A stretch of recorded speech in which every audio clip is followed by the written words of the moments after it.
mon beau-père m'a frappé pour que je lui cède mon pantouse. Le sang a coulé sur la table pendant que ma mère regardait en silence. Je me suis réveillé avec des gyrophares, et alors mon père puissant est arrivé. Ce qui s'est passé ensuite a exposé leurs mensonges et j'ai tout récupéré. Merci d'être ici avec moi aujourd'hui. J'espère que tu passes une merveilleuse journée, où que tu sois. J'aimerais que tu dises en commentaire de quelle ville ou de quel pays tu nous regardes et quelle heure il est là-bas. Maintenant, commençons notre histoire ensemble. Je m'appelle Renata Gutiérrez. J'ai 30 ans, je suis architecte d'intérieur, et jusqu'à ce soir je pensais être une bonne fille. Maintenant, alors que le goût métallique de mon propre sang remplit ma bouche, je sais que j'ai juste été une idiote. Je n'oublierai pas le premier son qui a annoncé la fin de mon ancienne vie. Ce n'était pas l'explosion du verre, c'était bien plus subtil. C'était le clic délibéré, presque théâtral, du verre de vin de ma mère, Noumi, posé sur la lourde table en acajou. Un son net, sec, qui a tranché l'humidité de la nuit et le murmure lointain de la circulation de Polanco qui entrait par le balcon ouvert. C'était le signal, l'ouverture du spectacle. Nous étions dans la salle à manger du Pantouse. Mon Pantouse.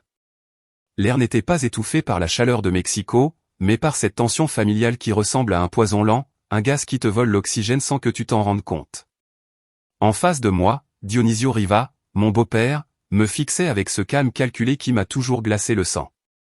À son côté, ma mère, Noumi, tenait son verre maintenant vide, qu'elle avait vidé d'un trait. Sa main tremblait légèrement tandis qu'elle faisait semblant que c'était un simple dîner de mardi soir.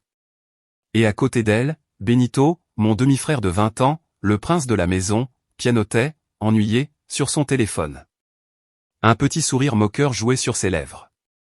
Il savait ce qui allait venir.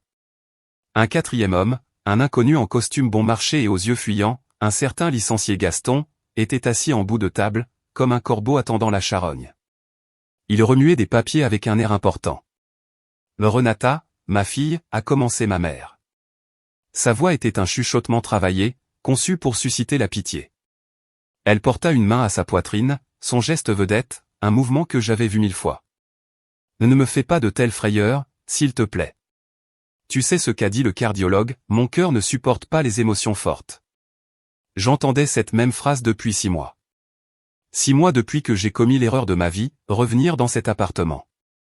J'ai laissé mon propre appart à la Condesa. J'ai mis ma vie professionnelle sur pause, tout ça parce qu'elle avait fait un pré-infarctus et avait besoin de moi. Dionisio a hoché la tête, sa voix prenant un ton de fausse inquiétude qui m'a retourné l'estomac.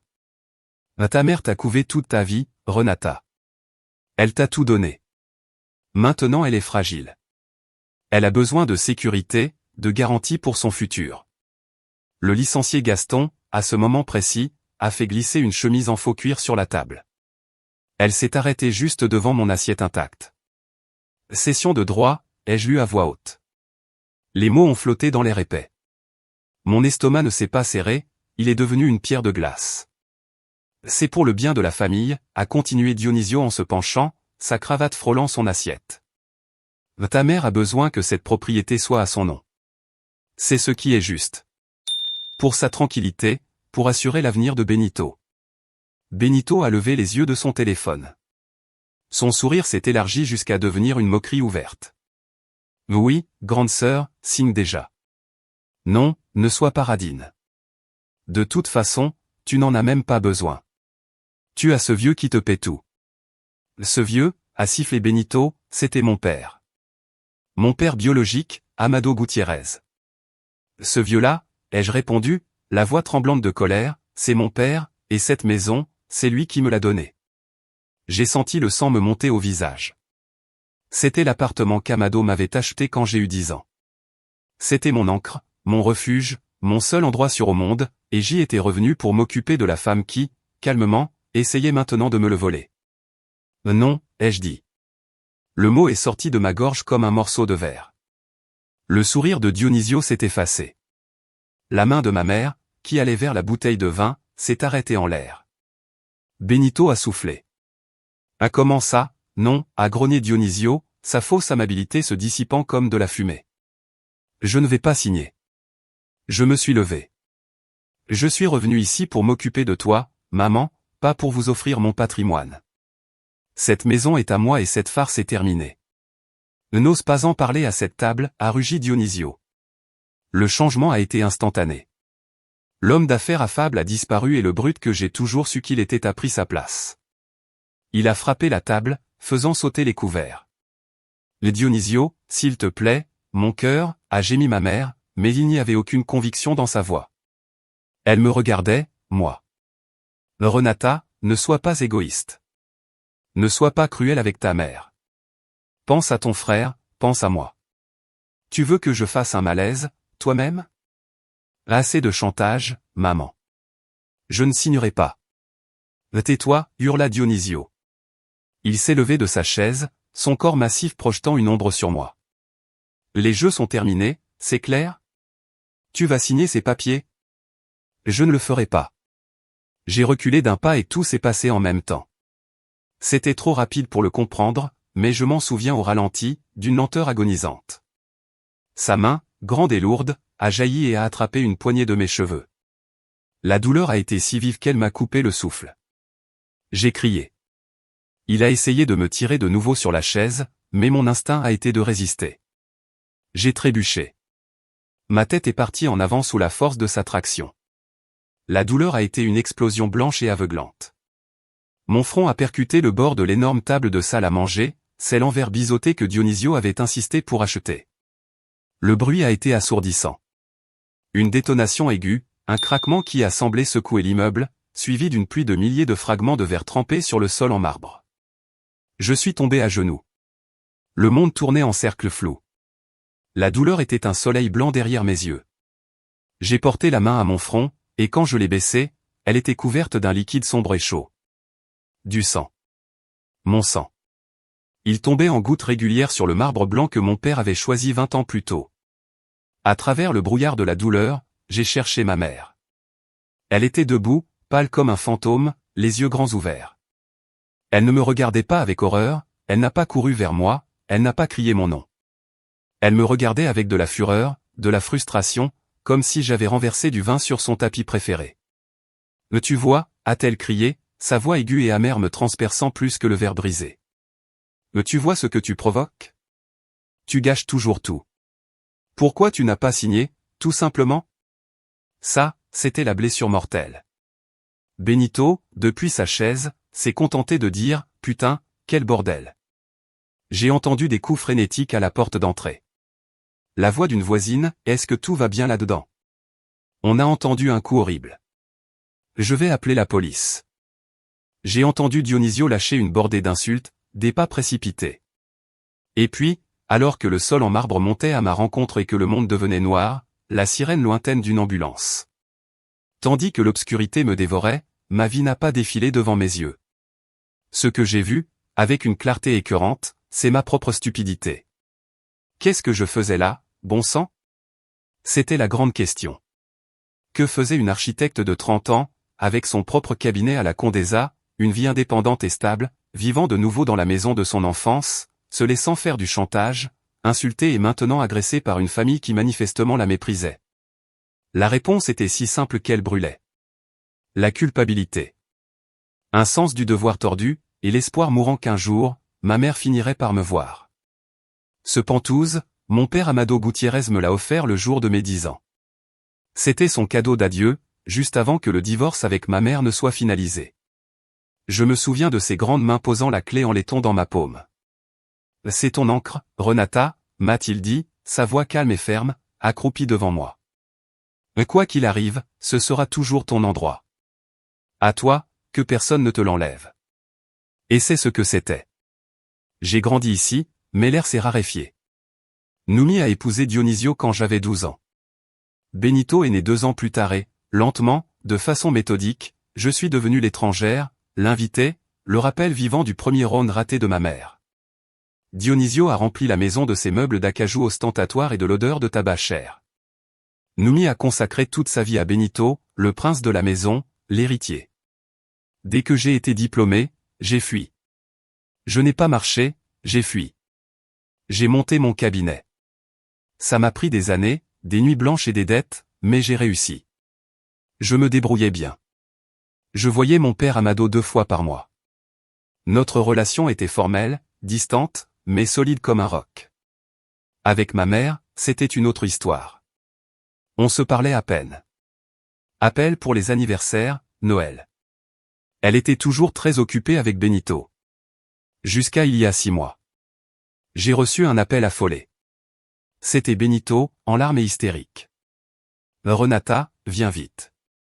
Maman est à l'hôpital ABC. Elle a fait un pré-infarctus. Elle a failli mourir. Mon monde s'est arrêté. J'ai quitté une réunion avec un client important. J'ai conduit comme une folle, le cœur dans la gorge. La culpabilité me rongeait. Pourquoi ne l'avais-je pas appelé plus? Pourquoi l'avais-je abandonné? Je suis arrivé à l'hôpital. Je l'ai trouvée dans une chambre, pâle, oui, mais pas mourante. Branchée à des moniteurs qui bipaient régulièrement. Ma fille, a-t-elle pleuré dès qu'elle m'a vu? J'ai failli mourir. Le stress. Dionisio est perdu dans ses affaires. Benito n'est qu'un enfant. J'ai besoin de toi, Renata. Je ne peux pas toute seule. Le médecin a été plus clinique. C'était un épisode de stress aigu, m'a-t-il dit en privé. Une arythmie sévère. Ce n'était pas un infarctus, mais son cœur est fragile. Il faut 0 stress. 0. Mon père Amado m'a appelé cette nuit-là. Il était en voyage d'affaires à Dubaï. Sa voix était froide comme l'acier au téléphone. Renata, c'est un piège. Papa, elle a failli mourir. C'est ma mère. Cette femme a cessé d'être ta mère il y a longtemps. C'est la femme de cet homme. Dionisio Riva a la tête sous l'eau en dette. J'ai enquêté. Il est en faillite. Ils vont se servir de toi. Tu es un cynique. Tu ne peux pas être si cruel. Renata, dit-il, sa voix s'adoucissant un peu. Ne retourne pas dans cette maison. Je t'offre un appartement meublé à la Roma. Ou viens avec moi. Mais n'y retourne pas. Je dois m'occuper d'elle, ai-je dit, tais-tu. Je ne peux pas l'abandonner. Il y eut un long silence. Alors sois prudente, dit-il. Et ne dis pas que je ne t'ai pas prévenu. J'ai raccroché, furieuse contre lui. Furieuse de sa froideur. Je suis retourné au Pantous ce soir-là, et mon père avait raison. Les 6 mois suivants ont été un enfer déguisé en devoir filial. La patiente cardiaque avait une énergie surprenante pour certaines choses. Aïe, ma fille, emmène-moi faire du shopping à Antara, disait Noumi. L'enfermement me déprime et le docteur a dit que la dépression est très mauvaise pour mon cœur. Dionisio me demandait constamment de l'argent. C'est pour les médicaments très chers de ta mère, disait-il. Mais je voyais les relevés de ses cartes remplies de dîners au Puerto Madero et de bouteilles d'alcool que je n'achetais pas. Benito était le pire. Dis donc, reine, il n'y a plus de course. File la carte. Non. Et paye aussi la beuverie de vendredi. Allez. Faut fêter que maman va mieux. J'ai découvert qu'il avait utilisé ma carte de crédit pour organiser une énorme fête dans le Pantous pendant que j'étais sur un chantier. Quand je l'ai confronté, Noumi a bondi du lit où elle se reposait. C'est un garçon. Il célèbre la vie. Tu as tellement d'argent, Renata. Arrête de le lui jeter à la figure. Tu vas me tuer. Le stress va m'achever. Elle portait la main à sa poitrine, commençait à respirer vite, et moi, l'architecte à succès, je redevenais une fillette de 5 ans qui demande pardon d'être la méchante. J'ai ravalé ma rage pour ma mère. Par culpabilité, je suis devenu leur distributeur, leur infirmière, leur domestique et leur bouc émissaire, le tout sous la menace constante de son cœur, fragile et tellement pratique. Mais l'argent a fini par manquer ou plutôt, ma patience pour en donner. J'ai commencé à dire non. Non, maman, tu ne peux pas acheter ce sac. Non, Dionisio, je n'ai pas pour ton investissement. Non, Benito, je ne vais pas payer ta fête. C'est là que leurs tactiques ont changé. Ils ont cessé de demander, ils ont commencé à préparer le coup de maître. Non, a été le mot qui a tout changé. Tant que je finançais leurs caprices, j'étais Renata, la sauveuse. Quand j'ai fermé le portefeuille, je suis devenu Renata, l'égoïste. L'atmosphère dans le Pantous est devenue glaciale. La vraie pression a commencé il y a 3 semaines. La subtilité a disparu. L'argent des usuriers, même si je ne le savais pas encore, arrivait à échéance. Dionisio a organisé une réunion de famille un dimanche après-midi. L'air était lourd. Noumi avait l'air vraiment pâle cette fois, mais pas à cause de son cœur, à cause de la peur. Renata, a dit Dionisio avec un ton paternaliste qui m'a retourné l'estomac. Il a posé une pile de faux papiers sur la table basse. Nous avons un petit problème. Tu vois, avec le SAT, tu sais comment ils sont. Il y a un problème avec les impôts de la propriété. J'étais architecte. J'avais passé les 8 dernières années à gérer permis, actes, notaire et oui, le SAT. Je savais parfaitement comment fonctionnait le régime des propriétés. Des impôts, ai-je demandé en arquant un sourcil. Étrange, parce que la taxe foncière de cet appartement est payée ponctuellement chaque janvier. C'est moi qui la paie. Dionisio a hésité. Non, non, ce n'est pas la taxe foncière. C'est plus compliqué.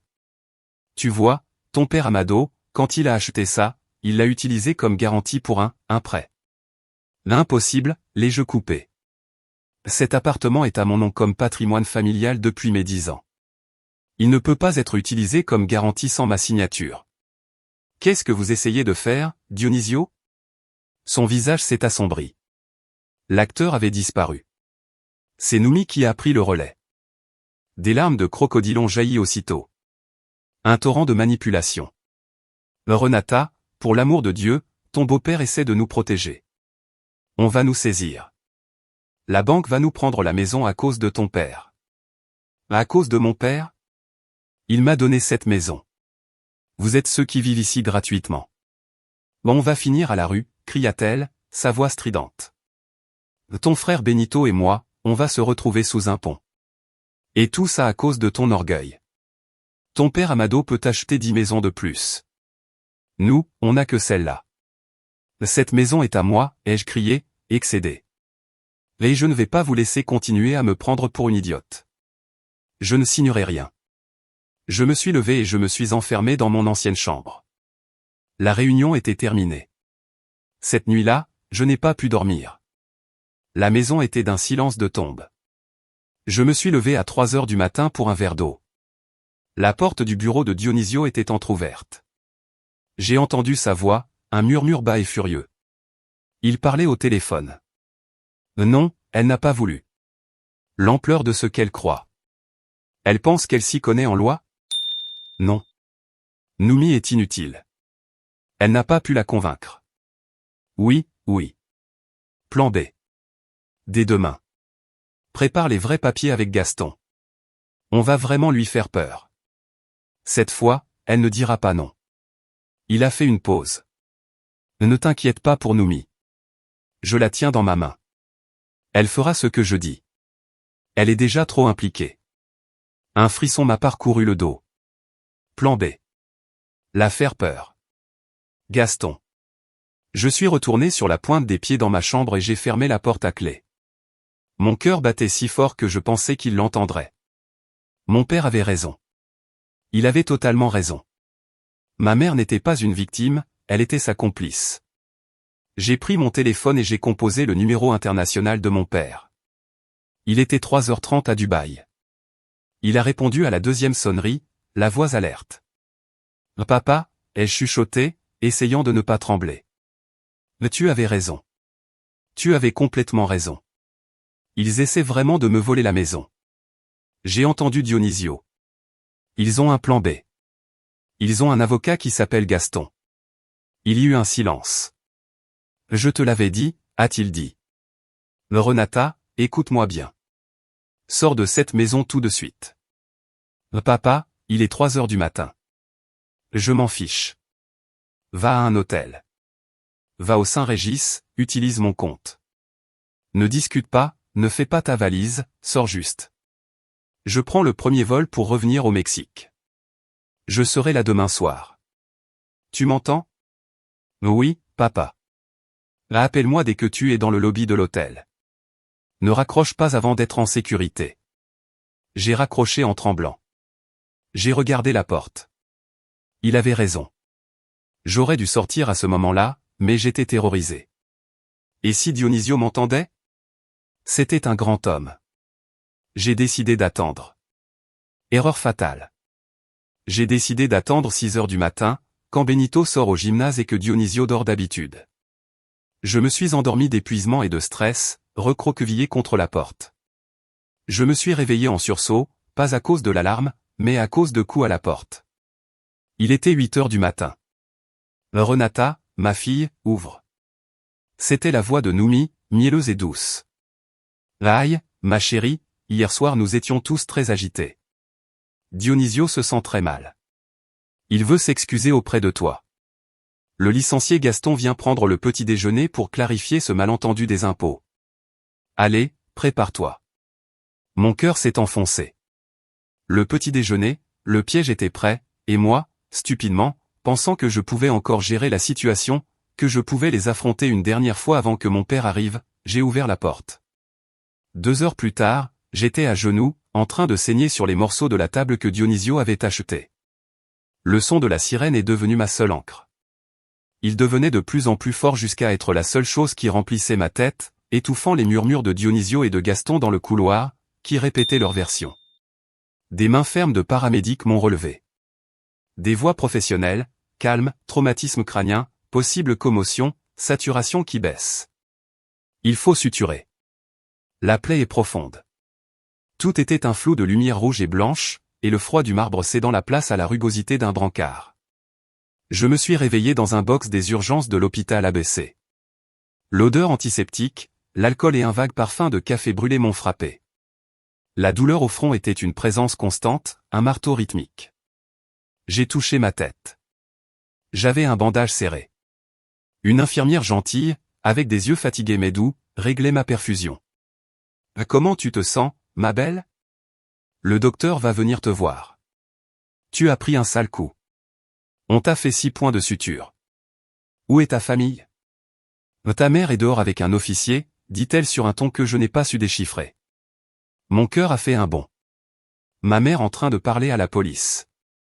Peut-être que, en voyant mon sang, en voyant la violence, elle avait réagi.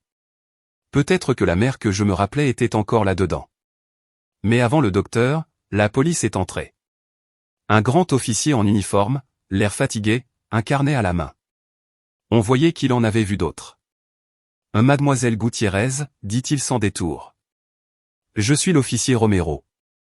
Nous avons reçu un appel au 911 pour des troubles domestiques à votre adresse. Vos voisins ont signalé des cris, une dispute forte et le bruit de verres brisés. Pouvez-vous me dire ce qui s'est passé ? J'ai ouvert la bouche. La terreur m'a paralysé. Si je parlais, qu'est-ce que Dionisio me ferait ? Il savait où je travaillais, qui étaient mes amis. Mais si je me taisais, l'image de mon sang sur le sol ? Avant que je puisse répondre, le rideau bleu s'est ouvert d'un coup. C'était Noumi. Elle s'était changée. Elle portait un pull en cachemire crème et un pantalon en lin. Elle s'était maquillée pour cacher les pleurs ou leur absence, mais ses yeux étaient gonflés et regardaient partout sauf ma blessure. « Officier, dit-elle, la voix tremblant avec une angoisse parfaitement jouée. Je suis Noumi Vargas, sa mère. Mon Dieu, quelle frayeur, ma pauvre fille. L'officier Romero la regarda, le visage impassible.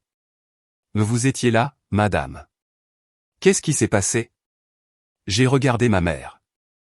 Maman, ai-je murmuré, une supplication. Me dit la vérité. Elle m'a lancé un regard.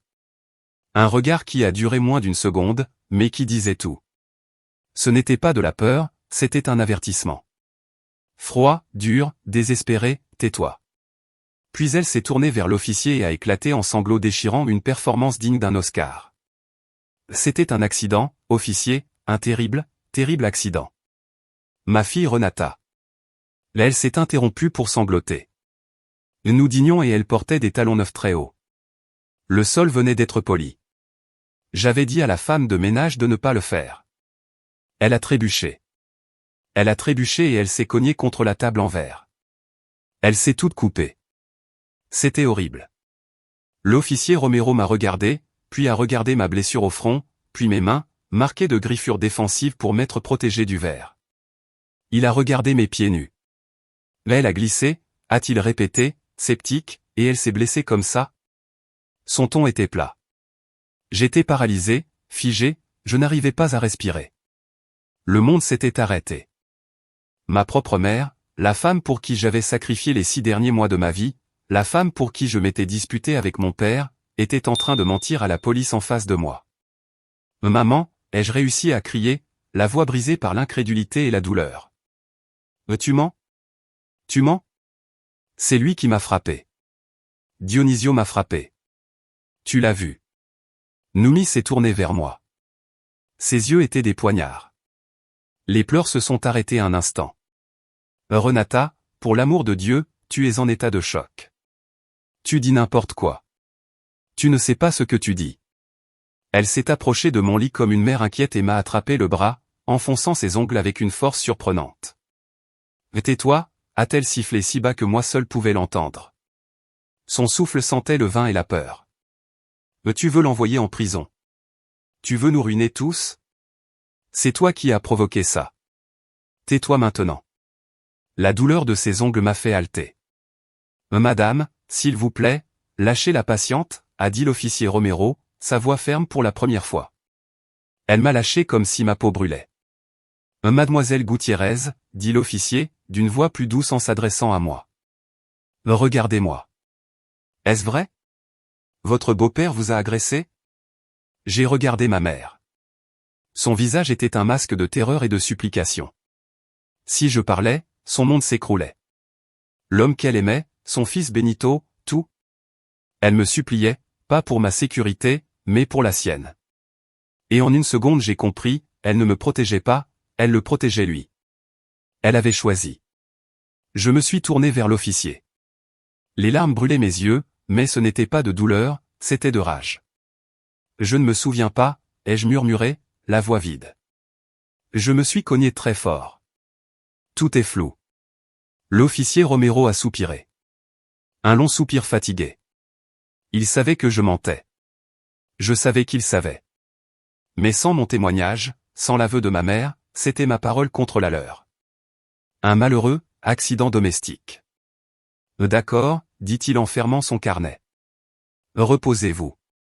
Et madame, dit-il en regardant Noumi, allez peut-être prendre un café. Votre fille a besoin de repos. Seul. Il est parti. Noumi est restée là, tremblant de soulagement. Tu as bien fait, ma fille, a-t-elle murmuré en essayant de me toucher. Tout va s'arranger, tu verras. J'ai écarté mon bras. Sors d'ici, ai-je dit. Ma voix était morte. Renata, mon amour. Dehors. Je te hais. Elle a sursauté comme si je l'avais giflée et a fui derrière le rideau. Et moi, je suis resté seul aux urgences avec 6 points de suture au front et un trou dans l'âme là où l'amour pour ma mère se trouvait autrefois. Des heures ont passé ou peut-être des minutes. Le temps aux urgences est un purgatoire de néons qui bourdonnent, de bips constants et d'odeurs de désinfectants qui collent à la gorge. J'étais engourdi, non par les antalgiques, qui diminuaient à peine la douleur lancinante, mais par le choc. La trahison de ma mère faisait 1000 fois plus mal que le coup de Dionisio. Lui était un prédateur. Je l'avais toujours su, quelque part. Mais elle, c'était ma mère, celle qui m'avait appris à faire du vélo au parc Lincoln, celle qui me lisait des contes de princesses sauvées, celle qui maintenant avait menti à la police pour sauver le dragon. Je pleurais en silence, des larmes chaudes se mêlant au sang séché dans mes cheveux, quand j'ai entendu un son qui n'appartenait pas à cet endroit. Les hôpitaux sont pleins de bruits de tennis et de crocs en semelle-gomme, des pas traînants des malades et des trottinements rapides des infirmières. Ce son était différent. C'étaient des chaussures chères. Des chaussures italiennes à semelle cuir, avançant avec rapidité, autorité et un but implacable sur le lino bon marché du couloir. Un rythme qui ne demande pas la permission. J'ai levé les yeux, le cœur soudain battant avec un espoir que j'ignorais avoir. Le rideau bleu s'est ouvert d'un coup, pas avec l'hésitation d'un médecin, mais avec la force d'une décision. Et il était là, mon père, Amado Gutiérrez. Il ne venait pas directement de l'aéroport comme je m'y attendais. On aurait dit qu'il sortait d'un conseil d'administration qui s'était mal passé. Il portait un costume gris anthracite parfaitement taillé, sans cravate, la chemise blanche ouverte au col. Ses cheveux argentés, habituellement impeccables, étaient légèrement ébouriffés. Son visage, que j'avais toujours connu contrôlé, serein, presque impassible, était un masque de fureur glacée. Il a rempli le box. L'air a changé. Les infirmières dans le couloir se sont inconsciemment écartées. Il n'a pas couru vers moi. Il n'a pas crié « ma fille ». Il est resté planté à l'entrée. Ses yeux sombres se sont posés d'abord sur la gaze et l'adhésif de mon front. Puis ils sont descendus jusqu'au bleu qui commençait à fleurir sur mon poignet, là où Dionisio m'avait tenu. J'ai vu sa mâchoire se crisper, un muscle bondissant sous sa peau bronzée. L'air est sorti de mes poumons en un sanglot qui s'est transformé en gémissement. Papa. Il s'est approché du lit. Sa présence était écrasante. L'odeur de son manteau de laine de luxe et un vague parfum d'ozone, de pouvoir, ont éclipsé l'odeur de maladie. Il ne m'a pas touché, il m'a seulement regardé. C'est lui, a-t-il demandé. Sa voix était basse, un grondement contrôlé à peine chuchoté. J'étais incapable de parler, les larmes coulant librement. Et elle, a-t-il continué, elle a menti au policier. Ce n'était pas une question, c'était une affirmation. Ah comment tu sais, ai-je réussi à dire. Je t'ai appelé dès que mon avion a atterri. Ton téléphone était éteint. J'ai appelé le Pantouse. Dionisio a répondu. Il m'a dit que tu avais eu un accident et que tu étais ici. Sa voix sonnait triomphante. Ses yeux se sont plantés dans les miens. Je t'avais dit de sortir de cette maison. Je sais, ai-je pleuré, la honte se mêlant à la douleur. Papa, je suis tombé, et elle a dit au policier que j'avais glissé. J'ai vu quelque chose se briser derrière son regard contrôlé. Une rage pure, volcanique, mais elle n'a pas explosé. Elle s'est refroidie. Elle est devenue de la glace. Un but. Il a hoché la tête une fois. Très bien. Il a sorti son téléphone, un modèle qui ressemblait plus à un outil militaire qu'à un smartphone. Il a composé un numéro de ses favoris. Ophélia, a-t-il dit. Sa voix était mortellement calme, mais chaque mot était une balle. C'est Amado. Je suis à l'hôpital ABC, étage des urgences, box 4, avec Renata. Il y a eu une pause. On entendait la voix alarmée de la femme à l'autre bout. Prépare l'équipe juridique. Appel Horatio. Je veux les caméras de sécurité de l'immeuble de Polanco. Toutes. Celles du hall, de l'ascenseur, du parking. Je veux un rapport financier complet de Dionisio Riva sur les 10 dernières années. Je veux savoir combien il doit, à qui il doit, et je veux que tu utilises cette dette pour le détruire. Non, demain. Maintenant. Il a raccroché sans attendre de réponse. Il a composé un autre numéro. C'est moi. Envoie la sécurité à l'hôpital ABC, étage des urgences, box 4. 2 hommes. Personne n'entre ni ne sort sans ma permission. Personne. Il a marqué une pause. Surtout une femme nommée Noumi Vargas. Si tu la vois, ne la laisse pas approcher ma fille. Appelle la police si nécessaire. Il a raccroché. Il a appelé un 3e numéro. Le docteur Sala, ici Amado Gutiérrez. Ma fille Renata Gutiérrez est à vos urgences. Je veux qu'on la transfère dans une suite privée à l'étage de convalescence, maintenant. Et je veux le meilleur chirurgien plastique de votre équipe pour revoir cette suture. Je me fiche du prix. En moins de 60 secondes, il avait lâché une armée. Enfin, il m'a regardé. Sa main, grande et chaude, s'est approchée, avec une tendresse qui m'a presque fait fondre, il a écarté une mèche de mes cheveux, ses doigts effleurant ma joue, faisant attention de ne pas toucher la blessure. Dors, ma fille, a-t-il dit, sa voix s'adoucissant enfin un peu, le grondement remplacé par une certitude d'acier. Tu es en sécurité maintenant. Personne ne te touchera à nouveau. Je m'en charge. Et pour la première fois en 6 mois, je l'ai cru. Pour la première fois en 6 mois, je me suis senti en sécurité. J'ai fermé les yeux, et le monstre qui vivait dans ma maison avait enfin quelqu'un de plus grand et plus effrayant à craindre. Mon transfert des urgences à la suite privée a été un flou. Soudain, les néons bourdonnants ont été remplacés par une lumière chaude et tamisée. Le lino collant a laissé place à du parquet et des tapis doux.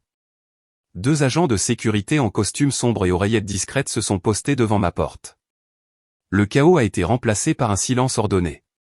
Quand je me suis vraiment réveillé, le soleil du matin entrait par une immense fenêtre donnant sur la ville. Mon père était assis dans un fauteuil, à côté, avec un café à la main et le téléphone à l'oreille. Il portait une chemise fraîche. quelqu'un lui avait apporté des vêtements de rechange. Il n'avait pas dormi. Non, je me fiche du coup. Gèle ce compte. Parle à la banque. Rappelle-leur le service de Guadalajara. Bien. À côté de lui, il y avait 2 personnes. La femme était grande, impeccable. Elle portait un tailleur Armani qui valait probablement plus que ma voiture, et ses cheveux étaient tirés en un chignon si serré que ça semblait douloureux. Elle s'appelait Ophelia Campos. Elle irradiait une intelligence tranchante. L'homme était l'opposé, il ressemblait à un comptable d'âge moyen, ennuyeux, avec de grosses lunettes et une veste qui lui allait mal. Il s'appelait Horacio. Mais ses yeux, derrière ses verres, n'étaient pas ennuyeux. Ils étaient incroyablement perçants, et ne clignaient pas. Là elle est réveillée, a dit Ophelia, sa voix nette, sans émotion. Mon père s'est levé et s'est approché du lit.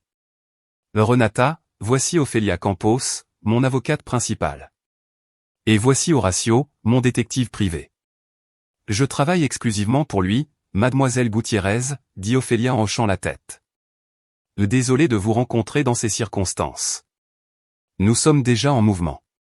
D'abord, l'urgence, la propriété est gelée. Le notaire qu'ils ont utilisé a été convaincu de coopérer. Personne ne peut faire de transaction avec ce pantouse. La situation financière de votre beau-père, intervint Horacio en ouvrant un ordinateur portable, sa voix était monotone, comme s'il lisait la météo, est un désastre absolu. Il doit 8,4 millions de pesos à 3 usuriers différents, dont 2 ont des liens avec le cartel de Tepito, en plus de 4 cartes de crédit à découvert et d'un prêt bancaire échu. L'échéance du plus gros prêt était dans 48 heures. Il était désespéré. Fini. C'est pour ça qu'il a fait ça, ai-je chuchoté. La violence n'était pas de la haine, c'était des affaires. C'était pire. Exactement, dit Ophelia, et son désespoir l'a poussé à faire des erreurs grotesques. Elle regarda mon père.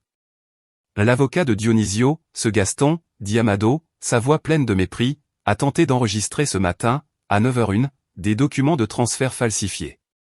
Dès l'ouverture de l'étude notariale. Il comportait une signature à toi, évidemment fausse. On dirait que Benito s'y est exercé. Nous les avons arrêtés, dit Ophelia avec le premier sourire que je lui voyais fin et qui n'atteignit pas ses yeux.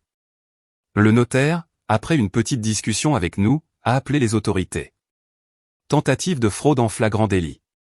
Ça s'ajoute à la liste de Dionisio et, surtout, à celle de son avocat. Mon père m'a alors fixé. Renata, maintenant vient la partie difficile.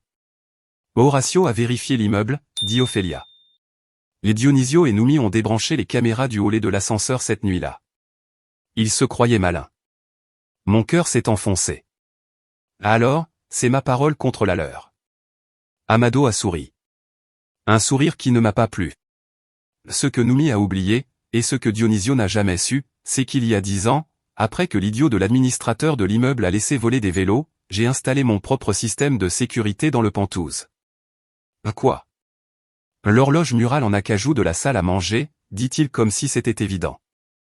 Celle que ta mère a toujours détestée et a essayé de jeter. Elle a une caméra 4K à détection de mouvement avec audio. Horacio a l'enregistrement d'hier soir. J'ai eu le souffle coupé. Vous avez tout? Tout, dit Horacio, sa voix monotone. La discussion, l'agression, et la phrase de votre mère, je cite, « Pourquoi tu n'as pas signé, tout simplement ?» Tout en haute définition. On a frappé à la porte. C'était le détective qui avait remplacé l'officier Romero, un homme plus âgé en costume. Mademoiselle Gutiérrez, dit-il, un ton complètement différent de celui de la veille. Je suis le détective Alarcon. Votre avocate, la licenciée Campos, nous a appelés. Elle dit que votre première déclaration aux urgences était incomplète, peut-être à cause du choc ou de la contrainte. J'ai regardé mon père. Il a hoché la tête. J'ai regardé Ophelia. Elle a allumé un enregistreur professionnel. Oui, ai-je dit, la voix tremblante mais cette fois de rage, pas de peur. Je suis prête à faire ma déclaration officielle. Ma mère, Noumi Vargas, vous a menti. Et je veux porter plainte. Et je leur ai tout raconté, chaque chantage, chaque larme de crocodile, chaque menace voilée, et finalement, le coup. 2 jours plus tard, j'étais installé dans une suite du Saint-Régis. C'était une cage dorée, mais une cage quand même, mon père insistait. 2 gardes restaient devant ma porte. Il m'était interdit de retourner aux Pentouzes. C'était une scène de crime active, non seulement pour l'agression, mais pour l'enquête de fraude. Mon père, Ophélia et Horatio sont arrivés cet après-midi-là. L'ambiance était lourde. Il n'apportait pas de bonnes nouvelles, il apportait la vérité et bien pire. Renata, dit mon père en s'asseyant en face de moi. Son visage était tendu. Il y a quelque chose que tu dois voir. J'insiste pour que tu le vois. Tu dois comprendre la vérité sans filtre avant la réunion de demain. Réunion? Quelle réunion? Je les ai convoqués, dit Amado. Les Dionisio, Noumi et Benito. À mon bureau. Ils croient qu'on va négocier un arrangement. Papa, je ne veux pas les voir. Tu ne vas pas négocier. Tu vas observer, dit-il. Mais d'abord, ça. Horatio a branché son ordinateur à la gigantesque télévision de la suite. Comme je l'ai dit, fit Horatio, de sa voix égale, nous avons récupéré l'enregistrement de l'horloge. Il est explicite. Il est prêt. J'ai acquiescé, le cœur qui tambourinait. Il a appuyé sur lecture. Mon estomac s'est retourné. C'était la salle à manger. Je la voyais d'un angle et étrange, la vue de Dieu, ou du diable. On a vu le dîner, la tension. J'ai entendu ma propre voix, fatigué, je ne vais pas signer. J'ai entendu Benito se moquer. J'ai entendu Noumi avec mon cœur, et puis je l'ai vu. J'ai vu le visage de Dionisio se déformer de rage. J'ai vu sa main jaillir et saisir mes cheveux. J'ai vu ma tête frapper le bord du verre. J'ai vu mon corps s'effondrer au sol comme une poupée. Le son capté par le micro a été un craquement sourd et écœurant. J'ai dû courir aux toilettes. J'ai vomi. Le son de Méo le cœur a rempli le silence luxueux de la suite. Je me suis lavé le visage en tremblant et je suis revenu. Continue, ai-je dit à Horatio. Mon père me regardait, le visage de pierre. Nous avons vu le pire. Nous avons vu Dionisio et Gaston sortir dans le couloir. Nous avons vu Benito jeter un œil à mon corps au sol, puis vérifier son téléphone. Et j'ai vu ma mère. Je l'ai vue rester là, debout, pâle, oui, mais elle n'a pas couru vers moi. Elle est restée plantée, et quand les coups de la voisine ont retenti, j'ai entendu sa voix nette et claire, tu vois ce que tu provoques? Pourquoi tu n'as pas signé? Je me suis couverte la bouche pour ne pas crier. Le traumatisme de le voir était pire que de l'avoir vécu. La validation était absolue.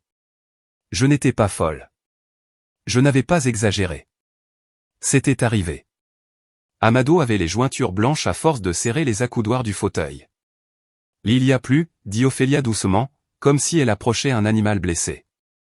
Qu'est-ce qui pourrait être pire que ça, ai-je dit, la voix morte. La préméditation, dit Horatio. Nous avons fouillé leurs emails, ceux de Dionisio, et avec un mandat, ceux de votre mère. Il projeta un email à l'écran. Il venait du compte personnel de Noumi, envoyé depuis son téléphone au compte de Dionisio. Envoyé une semaine plus tôt. Objet, j'en ai marre. Le message disait. Le Dionisio, j'en ai assez de cette comédie. J'en ai assez de faire semblant d'être malade tout le temps. La fille, Renata, commence à se douter. Elle ne me donne plus l'argent aussi facilement qu'avant. Hier, elle m'a demandé pourquoi j'allais au spa de Santa Fe si j'étais si fragile. On a besoin d'argent maintenant. Les usuriers d'Iztapalapa ont rappelé. Ils ont dit que c'était le dernier avertissement. Fais ce que tu as à faire. Demain, j'organise le dîner avec l'avocat. Utilise Benito comme excuse. Dis que c'est pour son avenir. Fais-lui peur. Crie-lui dessus. Frappe-la s'il faut, ça m'est égal. Mais obtiens cette signature. J'en ai marre d'être pauvre pendant qu'elle joue à l'architecte avec l'argent de son père. N.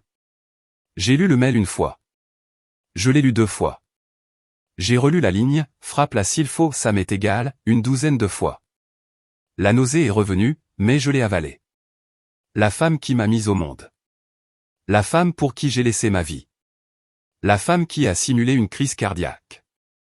Tout l'amour que j'éprouvais pour elle, toute la culpabilité, toute la compassion se sont desséchés, sont devenus poussière et se sont envolés. À leur place, il ne restait qu'un vide froid et dur. J'ai levé les yeux. Mes yeux étaient secs. Je veux qu'ils pourrissent, ai-je dit. Et la voix qui est sortie de moi n'était pas la mienne. C'était une voix froide, une voix que je n'avais jamais utilisée. C'était la voix d'Amado Gutiérrez. Mon père a hoché la tête une seule fois. Ophélia, confirme la réunion pour demain à 10 heures. Mon bureau. Et appelle le détective Alarcon. Dis-lui d'être présent. Le bureau de mon père n'est pas un bureau, c'est une déclaration de pouvoir. Il occupe les 3 derniers étages de la plus haute tour de Reforma. Un monument d'acier et de verre qui regarde de haut le reste de la ville. Ophélia les avait tapatés avec un leurre brillant. Monsieur Amado Gutiérrez souhaite discuter d'un accord de confidentialité et d'un paquet de compensation financière pour éviter des poursuites liées au malheureux accident. Le mot « compensation financière » a été le miel. Et les mouches sont arrivées à l'heure. À 10 heures pile, Dionisio, Noumi et Benito ont été escortés dans la grande salle de réunion. C'était une pièce caverneuse avec une table en marbre noir pouvant asseoir 40 personnes. Les baies vitrées offraient une vue dominante sur le château de Chapultepec. J'étais assise à l'autre bout de la longue table, à côté de mon père. Je portais un tailleur ivoire, offert par l'assistante de mon père. Mon front était couvert d'un pansement couleur peau, mais l'échymose violette et jaune s'étendait jusqu'à ma pommette. C'était une carte de leur trahison.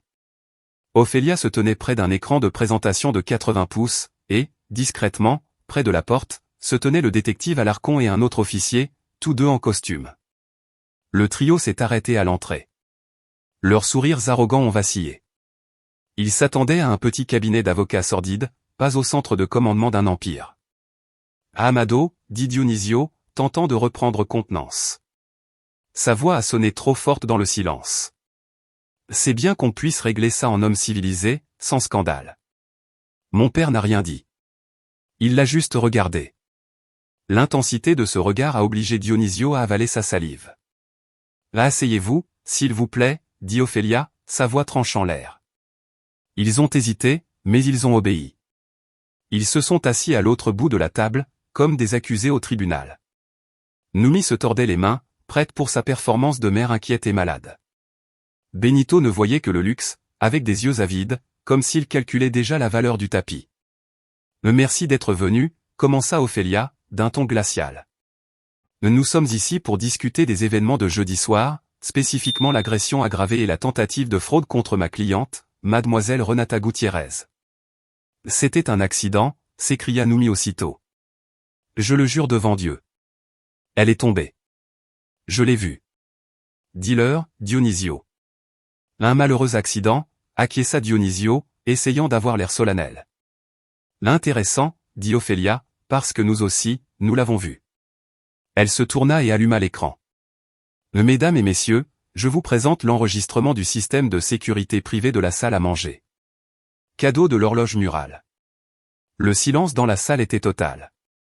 J'ai vu le visage de Noumi devenir blanc cendré. La couleur a fui le visage de Dionisio. Quoi? C'est illégal, hurla-t-il en se levant d'un bond. Vous avez mis des caméras. Vous violez notre vie privée. C'est la propriété de monsieur Gutiérrez, dit Amado, parlant pour la première fois. Sa voix a résonné dans la salle. L'installer pour protéger sa fille dans sa propriété. C'est parfaitement légal. Asseyez-vous, monsieur Riva, ou je ferai en sorte qu'on vous assoie. Dionisio est resté debout, tremblant de rage. Ophélia a appuyé sur lecture. L'audio, amplifié par le système, était brutalement clair. Ils ont vu la dispute. Ils ont entendu Benito se moquer. Ils ont entendu Dionisio crier « Les jeux sont terminés ». Ils ont vu Dionisio m'attraper par les cheveux. Benito a laissé échapper un hoquet. Ils ont vu ma tête frapper le verre. Dionisio s'est laissé tomber sur sa chaise. Ils ont vu mon corps tomber au sol. Et ils ont entendu la voix de Noumi, claire comme une cloche dans l'air mort, « Pourquoi tu n'as pas signé, tout simplement ?» Benito a regardé sa mère avec horreur. « Maman ?» Dionisio a jeté à Noumi un regard de pure haine. L'imbécile. Noumi s'est mise à pleurer cette fois pour de vrai, des gémissements secs de panique. Non, moi, non. C'est lui qui m'a obligé. Il m'a menacé. Renata, ma fille, tu dois me croire. Il m'a lavé le cerveau. Il t'a lavé le cerveau, ai-je demandé, c'était la première fois que je parlais. Ma voix était calme, posée. Je me suis levé et j'ai marché lentement le long de la table, jusqu'à me placer face à elle. Elle s'est recroquevillée. C'est curieux, Noumi. Pourquoi t'a-t-il obligé aussi à écrire ça? J'ai regardé Ophélia. Le fichier suivant, s'il vous plaît. Ophélia a changé l'écran. Il montrait maintenant l'email. Les mots, j'en ai marre, dans l'objet, puis le texte. Ophélia l'a lu à voix haute, sans émotion, chaque mot comme un coup de marteau sur un cercueil. J'en ai assez de faire semblant d'être malade. Fais-lui peur. Frappe-la s'il faut, ça m'est égal. Obtiens cette signature. J'en ai marre d'être pauvre. Si la vidéo avait été un coup, l'email fut l'exécution. Les pleurs de Noumi se sont arrêtés net. Elle a eu le souffle coupé, un son horrible, comme si on l'avait frappé au ventre. Elle fixait l'email à l'écran géant, les mots « frappe-la s'il faut » flottant au-dessus de sa tête comme une sentence. Puis elle m'a regardé. Son visage était un masque d'incrédulité et de terreur. Elle avait été démasquée. « Non » a-t-elle chuchoté. « Non, ça n'est pas à moi. Quelqu'un l'a falsifié. Amado, c'est toi. Tu l'as fait pour m'enlever ma fille. Il a été envoyé depuis ton téléphone, Noumi, dit Horatio, parlant pour la première fois. Le 28 octobre à 23h34. Nous avons les registres du serveur. C'est irréfutable. Dionisio s'est affaissé sur sa chaise. Il était fini, vaincu. Benito regardait sa mère puis son père, son monde de privilèges et d'argent facile s'évaporant devant ses yeux. Maman, tu as écrit ça? Sa voix n'était qu'un fil. Noumi n'a pas répondu. Elle me regardait, ses yeux suppliant quelque chose que je n'avais plus à lui donner, la miséricorde. Ophélia, dit mon père d'une voix calme. Ophélia hocha la tête. Les deux hommes en costume près de la porte se redressèrent et marchèrent vers la table. Ils sortirent leurs plaques. Le détective Alarcon se présenta l'un. Le Dionisio Riva, vous êtes en état d'arrestation pour agression aggravée, tentative de fraude et extorsion. Vous ne pouvez pas me faire ça, cria Dionisio en se levant d'un bond. Je ne l'ai pas touchée. Elle est tombée. Elle l'a dit. Nous avons la vidéo, monsieur Riva, dit Alarcon calmement, et l'aveu de votre avocat Gaston, qui coopère pleinement en échange d'une peine réduite. Mettez les mains dans le dos. Toi, me désigna Dionisio, le visage rouge de fureur. Le petite garce ingrate, tu as ruiné ta famille. J'aurais dû te tuer. Le second détective le menotta brusquement. Et vous, Noumi Vargas, poursuivit Alarcon, vous êtes arrêté pour conspiration en vue de fraude, complicité d'agression et parjure. Non, hurla Noumi à un cri animal, désespéré. Elle ne se jeta pas vers Dionisio, elle se jeta vers moi. Elle tomba à genoux, agrippant mes jambes, tachant mon tailleur ivoire de ses larmes de mascara. Renata, ma fille, non, s'il te plaît, je suis ta mère. Dis-leur d'arrêter. Dis-leur que c'est une erreur. C'est sa faute. Il m'a obligé, il m'a menacé, il m'a lavé le cerveau. Tu sais que je t'aime, Renata, s'il te plaît. Je l'ai regardé. J'ai regardé ses mains agrippées à moi, les mêmes mains qui n'avaient rien fait pour m'aider, la même voix qui m'avait condamné. Calmement, j'ai décollé ses mains de mes jambes. J'ai reculé d'un pas. Tu l'as écrit, Noumi, ai-je dit, la voix calme mais froide. Frappe-la s'il faut, ça ne t'a pas importé. Tu étais désespéré. Tu as menti aux policiers. Tu as fait semblant d'être malade pour me ramener dans ce piège. Tu n'es pas ma mère. Tu n'es rien. Renata. Renata, ne me laisse pas. Je suis ta mère. Tu ne peux pas me faire ça. Je me suis retourné et j'ai marché vers la porte. Mon père à mes côtés. Il a posé une main ferme sur mon épaule. Ses cris m'ont suivi dans le couloir de marbre. Je te hais. J'aurais préféré que tu ne naisses jamais. Les portes vitrées se sont refermées, coupant ses hurlements. Benito était resté seul dans la salle, paralysé, oublié de tous. Il a regardé mon père avec des yeux terrorisés. Monsieur Gutiérrez, je ne savais rien, je le jure. Mon père ne l'a même pas regardé. Le dégage de ma vue, a-t-il dit. Il s'est sauvé. Dans l'ascenseur privé, Le silence était total. Mon père a juste serré mon épaule. Si tu es encore là, s'il te plaît, aide-moi à liker la vidéo et à commenter le chiffre 1 en bas. Ainsi je saurai que tu as liké et que tu m'accompagnes sur ce chemin. Ton soutien m'encourage énormément. Commente le numéro 1 et écoute-moi pendant que je continue mon histoire. Les semaines suivantes ont été un flou de procédure légale, mais ce n'était plus mon combat, c'était celui d'Amado Gutiérrez, et lui ne joue pas pour faire match nul, il joue pour anéantir. Dionisio a été le premier à tomber, avec la vidéo, l'email, la dette de 8 millions, les usuriers furieux qui ont témoigné avec plaisir, et l'aveu complet de son propre avocat. Son procès a été rapide. Il a été condamné à 8 ans de prison au reclusorio nord pour agression aggravée, fraude, extorsion et tentative de falsification de documents. Il ne reverrait pas la lumière du jour en homme libre avant d'être vieux. Le cas de Noumi a été plus compliqué pour moi. Mon père m'a emmené dîner dans un endroit calme. Renata, m'a-t-il dit, légalement, on la tient. Conspiration, parjure, fraude. Elle peut prendre de 3 à 5 ans à Santa Marta à Catitla. Mais c'est ta mère. La décision finale est à toi. Je peux la couler, ou je peux montrer une clémence qu'elle ne mérite pas. Mais tu décides. J'y ai pensé toute la nuit.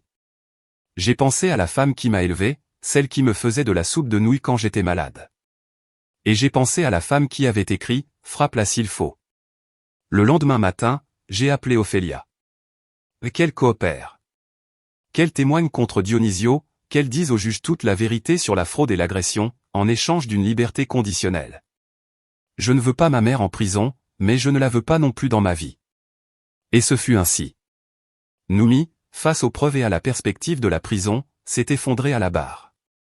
Elle a raconté toute l'histoire sordide de leur dette, la manipulation de Dionisio et sa propre cupidité pitoyable. Elle a plaidé coupable de complicité. Le juge, voyant le témoignage et la recommandation de notre équipe, lui a donné 5 ans de liberté conditionnelle, des travaux d'intérêt général, et une ordonnance d'éloignement permanente.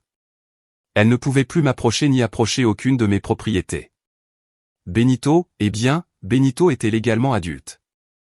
Il n'avait pas participé directement à l'agression, mais la vidéo et les mets montraient qu'il connaissait la fraude. Il a perdu tout droit sur le pantouse qu'il n'a jamais eu, de toute façon. Et sans l'argent de Dionisio ni la protection de Noumi, il a dû faire ce qu'il n'avait jamais fait, trouver un travail. J'ai appris, par un cousin éloigné, qu'il travaillait de nuit dans un 7-Eleven à Ecatepec. Une semaine après la sentence finale, je suis retourné aux Pantouzes. Je n'y suis pas allé seul. J'y suis allé avec une équipe de nettoyage industriel, des serruriers et mon père. La première chose que j'ai faite, ça a été de changer toutes les serrures. J'ai installé un système de sécurité de niveau bancaire. Ensuite, le nettoyage. C'était un rituel, un exorcisme.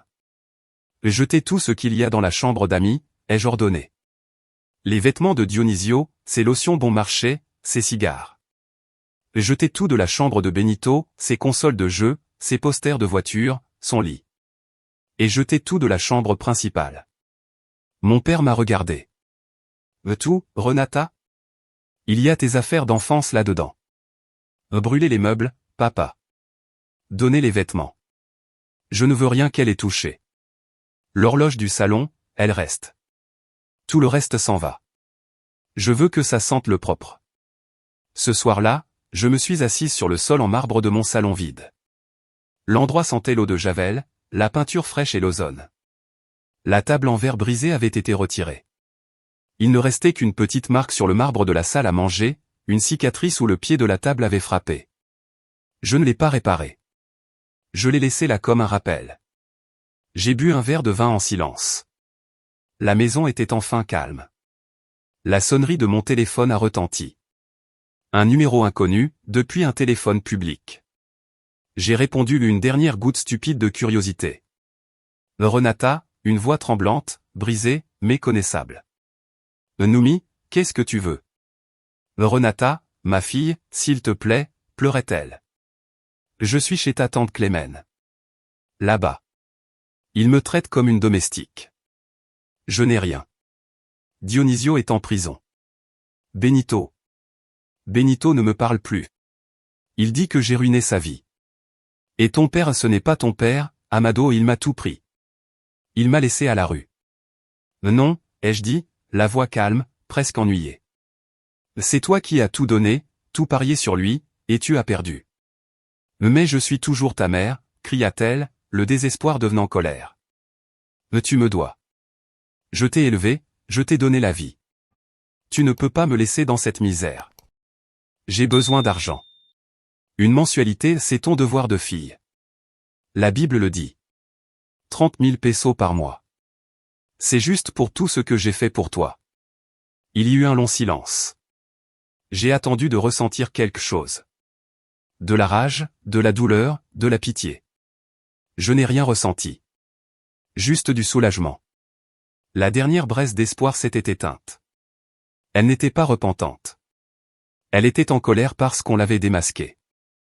Adieu, Noumi, ai-je dit.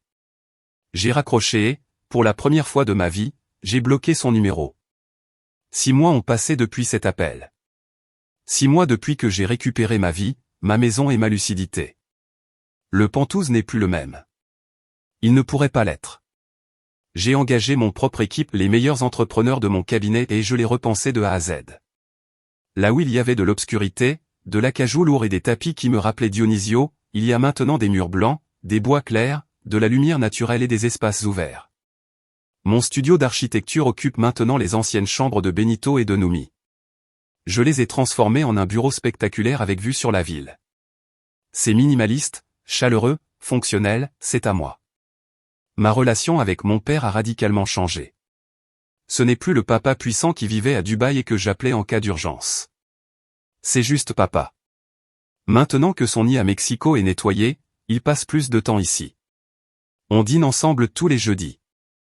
On parle d'architecture, de business, de nouveaux matériaux. Parfois, il me demande même comment je me sens. Il est réservé, et moi aussi, mais on apprend à être une famille.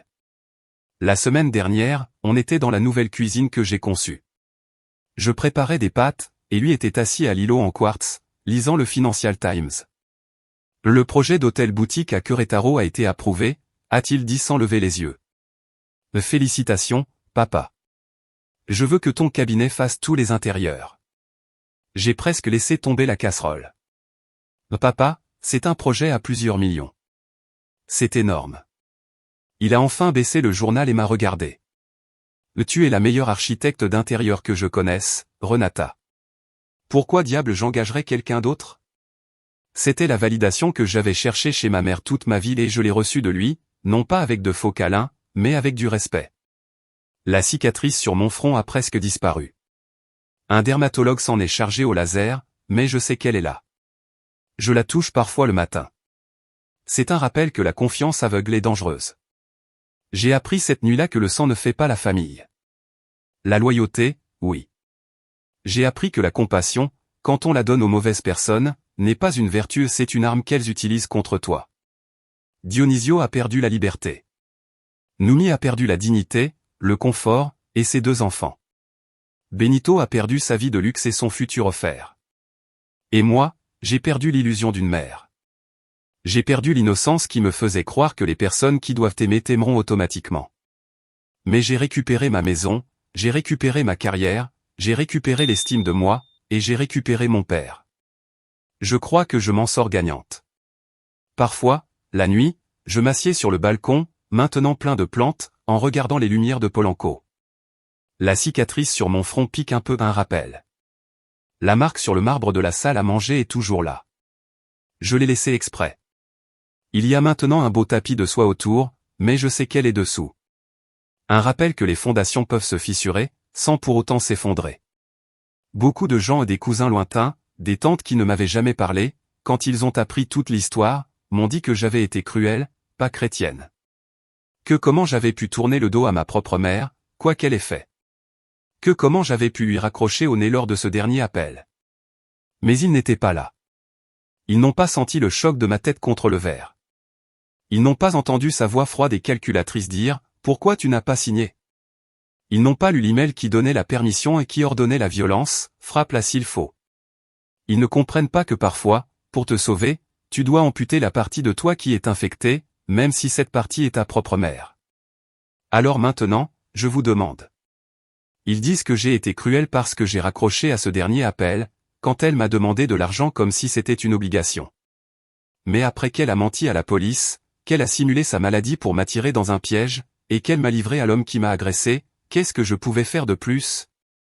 Ai-je eu tort de choisir ma paix mentale et ma sécurité plutôt que mon devoir envers une mère qui m'a si profondément trahi? Vous, qu'auriez-vous fait à ma place?